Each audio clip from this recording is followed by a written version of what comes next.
प्रत्येक गोष्टीत insurance compulsory झाला. इन्शुरन्स काय देतो? इन्शुरन्स पीस ऑफ माइंड देतो. एखादी गोष्ट मी करतोय नाही करतोय तरी सुद्धा माझ्या मागे माझा इन्शुरन्स आहे. इन्शुरन्स हेल्थ इन्शुरन्स असतो, लाईफ इन्शुरन्स, टर्म इन्शुरन्स, बऱ्याच प्रकारचा इन्शुरन्स आहे. तुमच्या बाईक्सना इन्शुरन्स करतो. आयसीआयसीआय प्रुडेन्शियलचा माझ्या ॲक्टिवाला इन्शुरन्स आहे. एचडीएफसी अर्गोचा इन्शुरन्स माझा आहे स्वतःचा. हेल्थ इन्शुरन्स माझे आहेत. माझा टर्म इन्शुरन्स सुद्धा एसबीआयचा चालू आहे. ह्या सगळ्या गोष्टी आहेत ना मला पीस ऑफ माइंड देतात. माझी गाडी ठोकली, मला काहीच टेन्शन नाहीये ना. अर्थात प्रत्येकाला थर्ड पार्टी इन्शुरन्स कंपल्सरी आहे. थर्ड, सेकंड, फर्स्ट पार्टी तुम्हाला माहिती असेल. थर्ड पार्टी म्हणजे काय? थर्ड पार्टी म्हणजे काय? गाडीला मला काही मिळणार नाहीये, जे मिळणार आहे समोरच्याला मिळणार आहे. बरोबर? म्हणजे काय झालं तर समोरच्याला माझ्या खिशातले नाही पैसे जाणार आहे, ती केस दाखल होणार, सगळ्या गोष्टी होणार आणि थर्ड पार्टी इन्शुरन्स समोरच्याला मिळणार. That is the third party insurance. First party मला पूर्ण सगळ्या गोष्टींना. प्रत्येकाचे किमती वाढत जातात. हा 600ला असेल तर हा 1200ला, हा 1800ला, अशा ग्रॅज्युअली वाढणाऱ्या याच्या किमती असतात. इन्शुरन्स प्रत्येकाने खरंच करणं गरजेचं आहे. किमान प्रत्येकाने ना छोटासा बारकासा कुठला तरी हेल्थ इन्शुरन्स तरी ठेवा म्हणजे ठेवा. आपण बघतोय हा लाईफ इन्शुरन्स सेक्टर, याच्यामधले स्टॉक्स कसे आहेत हे बघा. एखाद्याचा खप चांगला आहे, तुम्हाला डोळ्यांनी दिसत आहे, पण तो स्टॉक खराब असेल तर याचमुळे आपल्याला स्टॉक परखून घ्यावे लागतात. आपण पहिला बघतोय LIC. इन्शुरन्स सेक्टरमध्ये सगळ्यात टॉप सगळ्यात एक नंबरला कोण येतं तर तो येतो LIC. त्याच्यानंतर मग तुमचे बाकीचे HDFC, ICICI वगैरे त्याच्यानंतर येतात. आपण बघू हा LIC, life insurance corporation of India limited, हा 1100च्या लेवलला जाणारा स्टॉक 886ला आहे. चांगली गोष्ट काय, ज्या 6 महिन्यात सगळ्यांची वाताहत झाली होती मागच्या 6 महिन्यात, हा 6 महिन्यात कम्प्लिटली अप आहे, वरच चाललाय. खूप बिग थम गोष्ट आहे याची. 13% दिलेत ऍक्च्युली डीप पासून वरपर्यंत, याने किमान 20% तर दिलेत. मार्केट कॅप 5 ट्रिलियन्स आहे. That is so huge. Insurance कंपन्या, बँकिंग कंपन्या यांच्याकडे पैसेच यांचं मूल्य असतं, त्यामुळे त्यांचं कॅप जनरली बाकीच्यांपेक्षा हाय असतात. IT सेक्टरमध्ये double digit, triple digit, billion बघत होतो, यांच्यात बऱ्यापैकी ट्रिलियनच्या आसपास लोक असतात. पी रेशो 11 आहे. यांच्या सेक्टरमध्ये पी रेशो आहेत ना, काही भीकमांग्यांचे 9, 11, 15 आहेत आणि काहींचे पी रेशो 40च्या आसपास आहेत. ओके, जरा पी रेशो वेगवेगळे त्यांचे. डिव्हिडंड सुद्धा 1.25% येतोय. खूप चांगली गोष्ट आहे. इयर रेंज 700 ते 1000ची आहे. खूप चांगला आहे हा स्टॉक. आपण मला वाटतं मागच्या एका लेक्चरमध्ये बघितलेले हे स्टॉक. इन्कम स्टेटमेंट बघाल तर रेव्हेन्यू वाढलाय, big thumb for that. Revenue बरोबर नेट इन्कम सुद्धा वाढलाय, ॲब्सोल्युटली ग्रेट. रेव्हेन्यू वाढलाय म्हणजे पैसे येतोय, पैसा जरा कमी येतोय, पण नेट इन्कम म्हणजे स्वतःचा नेट जो इन्कमचा प्रॉफिट आहे, हा नेट इन्कम यांचा वाढलाय. नेट इन्कम वाढलाय. याचा अर्थ काय? यांच्या ज्या गोष्टी आहेत ह्या स्वस्त झाल्यात, ऑपरेटिंग एक्सपेन्सेस कमी झालेत ना, त्यामुळे गोष्टी स्वस्त तयार करतात आणि रेग्युलर प्राइसला विकतात. रेव्हेन्यू त्यांचा कमीच येतोय, पण जो खरा प्रॉफिट आहे तो जास्त आहे. म्हणजे एखादी गोष्ट ते 100ला करून 110ला मागच्या वर्षी विकत होते, 10 रुपये कमवत होते, आता तीच गोष्ट ते 85 रुपयाला तयार करतायत आणि 104ला विकतायत. वाटताना काय वाटतं? 10 रुपयाचा प्रॉफिट 4 रुपयाला आलाय, म्हणजे मागच्या वेळेपेक्षा त्यांनी फक्त 100वर 4च कमवतायत, पण ते गोष्टी विकतायत 85ला तयार केलेल्या आहे. त्यामुळे हे 15 रुपये आणि ते 4, 19 रुपये कमवतायत. त्यामुळे नेट इन्कम यांचा 31%ने अप आहे, कारण ऑपरेटिंगचे एक्सपेन्सेसच कमी झाले आहेत ना. जो तयार करायला खर्च लागतात ऑपरेटिंग एक्सपेन्सेस तेच कमी झाले आहेत, त्यामुळे नेट इन्कम वाढलेला आहे.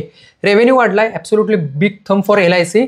सगळ्या गोष्टी वाढल्या आहेत. कॅश आणि शॉर्ट टर्मचे इन्व्हेस्टमेंट वाढल्या आहेत, बिग थम. ह्या वाढल्याच पाहिजेत. इन्शुरन्स सेक्टरमध्ये हे वाढलं नाही तर काय अर्थ आहे?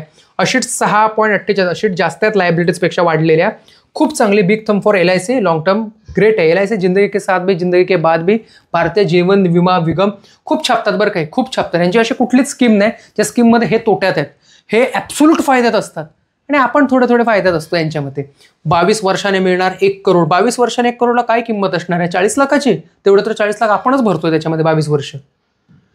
पुढे बघा, SBI लाईफ इन्शुरन्स कंपनी खूप फेमस, खूप जबरदस्त चालते. माझे बरेचसे ओळखीचे लोक SBIच्या इन्शुरन्स विकतात. खूप पैसे छापलेत त्याने सुद्धा. 25% अप झालाय, खूप बिग थम. 6 महिन्यात 25%. म्युच्युअल फंड एवढे पैसे एकटा स्टॉक देतोय आणि काय पाहिजे? पी रेशो 74 आहे. खूप पी रेशो मोठा आहे. 50च्या आसपास असता तरी आपण ओके म्हटलं असतं याला. जरा पी रेशो खाली आला पाहिजे. 1.8 ट्रिलियन. LIC पेक्षा कमीच मार्केट कॅप आहे याचं. 1300 ते 1900, लिटरली हा 1900 2000 ह्या रेंजचा स्टॉक आहे. हा 2200 पण एकेकाळी जाऊन वरती 2200-2400 पण जाणार आहे. रेव्हेन्यू बघितला तर रेव्हेन्यू कमी आलाय, वाईट, खरंच वाईट. हा, पण प्रॉफिट वाढलंय, नेट इन्कम यांचं वाढलंय, चांगली गोष्ट आहे. नेट इन्कम यांचा येतोय, पण रेव्हेन्यू कमी येणं काही चांगली गोष्ट नाहीये. तुमची पब्लिसिटी कमी झाल्यासारखं होतं. अॅन्युअली बघायला गेलात तर याचं इन्व्हेस्टमेंट कमी झालेत, ही पण काही चांगली गोष्ट नाहीये. अशीच लायबिलिटीत काही खूप मोठा फरक पडला नाही. SBI जर असं नीट झाला पाहिजे, पी रेशो कमी आला पाहिजे, मग घेऊ. SBIचा काय अपने लिए अपनों के लिए, क्या बात है, अपने लिए अपनों के लिए, wow. Great great. HDFC life insurance, HDFC ज्या क्षेत्रात जातो बापच काम करतो. 778, 23% अप आहे, 45 डिग्रीने वर गेल्या 6 महिन्यामध्ये. पी रेशो 89 खरंच खूप जास्त आहे. 50-60 असता चालला असता, पण काय करता आता. मार्केट कॅप 1.6 ट्रिलियन आहे. ग्रेट. 584 ते 800 म्हणजे एवढा मोठा, डबलला थोडा कमी. याने त्याचा काय तो इयर रेंज दिली आहे त्याची. डिव्हिडंड सुद्धा देतो, एकदम थोडीशी देतो हा. वाईट आहे, रेव्हेन्यू कमी आला आहे, ऑपरेटिंग एक्सपेन्सेस कमी झाले, ही चांगली गोष्ट आहे. नेट प्रॉफिट मार्जिन 20% आहे. ग्रेट ग्रेट, काही प्रॉब्लेम नाही आहे. ओके. बॅलन्स शीट बघायला गेला तर बॅलन्स शीटमध्ये इन्व्हेस्टमेंट आली आहे बिग थम. टोटल शीट्स वाढले आहेत, टोटल लायबिलिटीज त्यापेक्षा थोडेसे जास्त आहेत ऑन मार्जिनमध्ये. पी रेशो कमी होऊ द्या, स्टॉक स्वस्त होऊ द्या, घेऊ शकतो आपण, याला काही प्रॉब्लेम नाही आहे. Comprehensive financial protection for whole family. Financial protection देतोय भाऊ आपल्याला, खरंच ते लागतं आपल्याला. Top selling plans by HDFC insurance. कुठले आहेत बघू. HDFC life, click to protect, काय सुप्रीम प्लॅन आहे हा. संचय प्लस प्लॅन आहे आणि हा संपूर्ण निवेश प्लस. क्या बात आहे, कडक प्लॅन्स आहेत. ICICI Lombard. ICICI सुद्धा ज्या क्षेत्रात जातं चांगलंच काम करतो. फक्त 7% अप आहे. ह्या फॉलमुळे तो कमी दिसतो. ॲक्च्युली 11-12% तो अप पाहिजे. ह्याने पण 6 महिने स्वतःला वर जाणं मेंटेन ठेवलं आहे. मार्केट कॅप 3 डिजिट बिलियन आहे, लिटरली 1 ट्रिलियनच्या आसपास आलाच आहे हा. P ratio 35, great P ratio, काही प्रॉब्लेम नाही आहे. 1600 ते 2300 याची रेंज पण छान आहे. खूप पडला नाही आहे, खूप चढला नाही आहे. बघायला गेलं तर रेव्हेन्यू वाढतोय बिग थम, ऑपरेटिंग एक्सपेन्सेस कमी झालेत बिग थम. नेट इन्कम वाढलाय, नेट इन्कम, प्युअर इन्कम यांचा वाढलाय 30%. ग्रेट. नेट प्रॉफिटचं मार्जिन 11% वाढलंय. क्या बात आहे, चांगलं आहे. ICICI. हां, इन्व्हेस्टमेंट यायला पाहिजे होत्या, इयर ऑन इयर चेंज नाही झालेत, वाईट गोष्ट आहे, पण ठीक आहे. अशीट्स वाढल्यात लायबिलिटीजपेक्षा. Big thumb for ICICI. Great, doing so great thing. Over 4 crore customers have faith. 4 crore customer आहेत. बोललो नाही का माझा बाईक इन्शुरन्स ICICI लोंबार्डमध्ये आहे. कार, बाईक, हेल्थ, ट्रॅव्हल सगळ्यांमध्ये ICICI आहे, काही प्रॉब्लेम नाही आहे. मला वाटतं ज्यांचं बँक अकाउंट ICICI आहे ना, त्यांना ICICI लोंबार्डच्या इन्शुरन्समध्ये काहीतरी कमी मिळतं. एकदा बघून घ्याल, फायदा घ्याल जर का असेल तर. माझं बँक अकाउंट आहे ICICI मध्ये, मला स्वस्त वगैरे काहीतरी मिळत होते. Okay. Discovered product prices here 37.57 million policies issued. क्या बात आहे, मिलियनमध्ये इशूड करते. ICICI Prudential life insurance company 620ला आले लाईफ इन्शुरन्सवाली. 6 महिन्यात अप आहे, 5%च अप आहे. पी रेशो 71 आहे, quite a big P ratio. 3 digit बिलियनमध्ये आहे, 900 बिलियन आसपास समथिंग. बघायला गेलात तर रेव्हेन्यू कमी आहे, डाऊन. ऑपरेटिंग एक्सपेन्सेस कमी आहे, ठीक आहे. Net profit income, net profit margin आलं आहे. ग्रेट, चांगली गोष्ट आहे. अशीट्स कमी आहेत, लायबिलिटीज त्यापेक्षा जास्त कमी आहेत, चांगली गोष्ट आहे. इन्व्हेस्टमेंट आली याच्यामध्ये, पण पी रेशो जरा थोडासा कूल डाऊन होणं गरजेचं आहे, किंवा किमान प्राइस तरी स्वस्त मिळणं गरजेचं आहे. ICICI Prudential life insurance.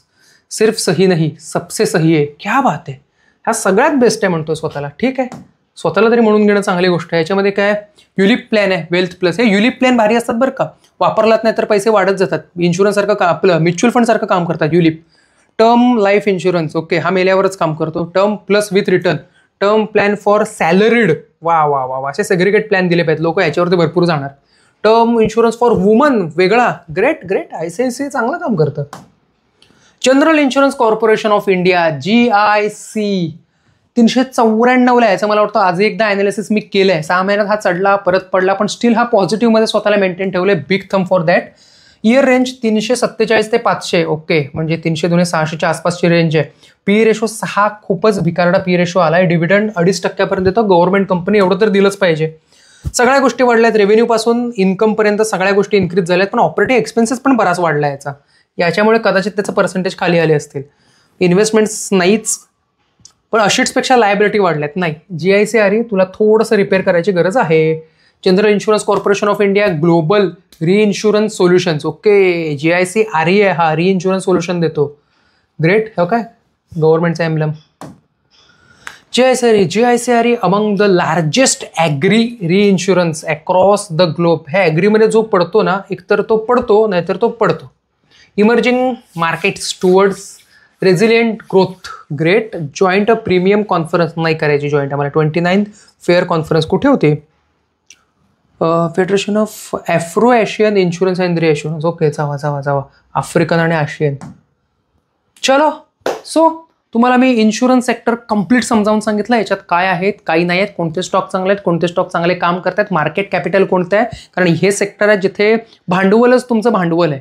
तर भांडवल जास्त असलंच पाहिजे. भांडवल बघा, पी रेशो बघा, आजपर्यंतचा ग्रोथ बघा, सगळ्या गोष्टी वाढल्या पाहिजे, ऑपरेटिंग एक्सपेन्सेस कमी झाले पाहिजेत, नेट प्रॉफिट आणि रेव्हेन्यू दोन्ही ग्रीनमध्ये असले पाहिजेत, तर बिग थम असतात, यांचे चार्ट वर जातात, FII हेच बघतात, हेच बघून येतात, आपण पण हेच बघायचं, आत यायचं, कमवायचं.